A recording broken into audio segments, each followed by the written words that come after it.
خیلی متشکر از محبت هاتون. بسم الله الرحمن الرحیم. الحمد لله رب العالمین و صلی الله علی سیدنا و نبینا محمد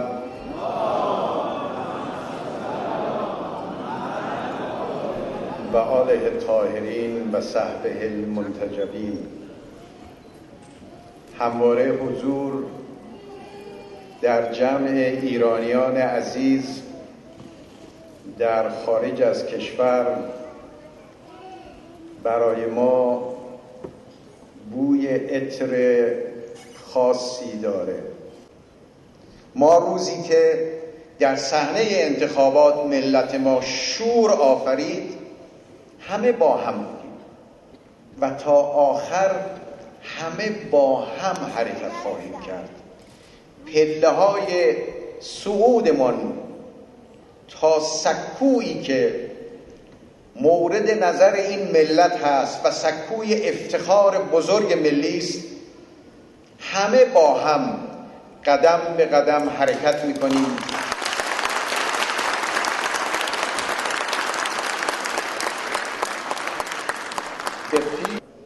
نه ملتی هستیم که بخواهیم سلاح کشتار جمعی بسازیم، نه ملتی هستیم که عقب ماندگی دیگران را بخواهیم و پیشرفت خودمون. ما پیشرفت همه جهان و آشتی همه جهان را آرزو می‌کنیم و دنبال می‌کنیم.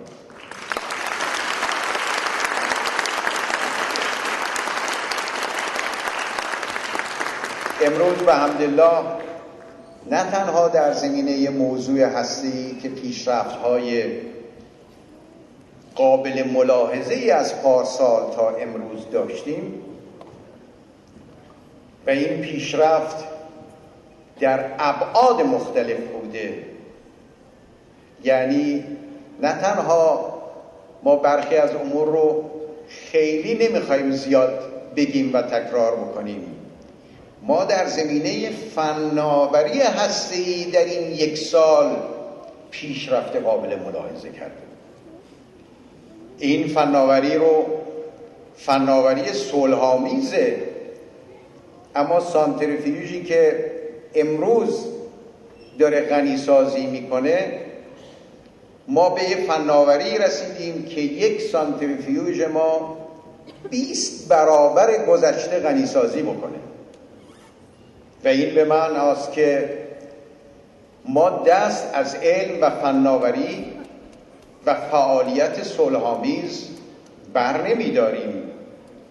البته خیلی دلمون نمیخواد برای هر پیشرفتی در فناوری یک جشن بگیریم، اما این پیشرفت رو دنبال می‌کنیم. ما در زمینه فضا می‌دونید از پارسال تا امروز پیشرفت قابل ملاحظه‌ای داشتیم. در سایر علوم و به ویژه های تک، نانوش، بیوش، آیتیش، ما حرکت بسیار خوبی در این یک سال داشتیم و حرکت رو ادامه میدیم. اما در این حال ما نمیخواهیم هیچ کشوری از فعالیت صلح‌آمیز ما به ناروا به خاطر شعار نگران باشه. ما به دنیا دروغ نگفته ایم و دروغ نخواهیم گفت. ما به عنوان یک دولت اسلامی به همه دولت‌ها و ملت‌های جهان گفته ایم که فناوری ما صلح‌آمیز باقی خواهد ماند. بر این قولمان پایبند خواهیم بود.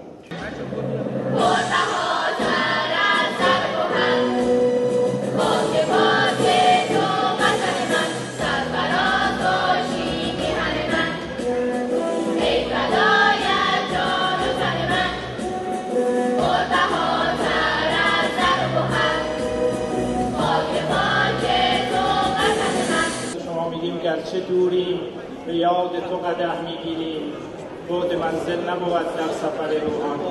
تشریف بفرمایید.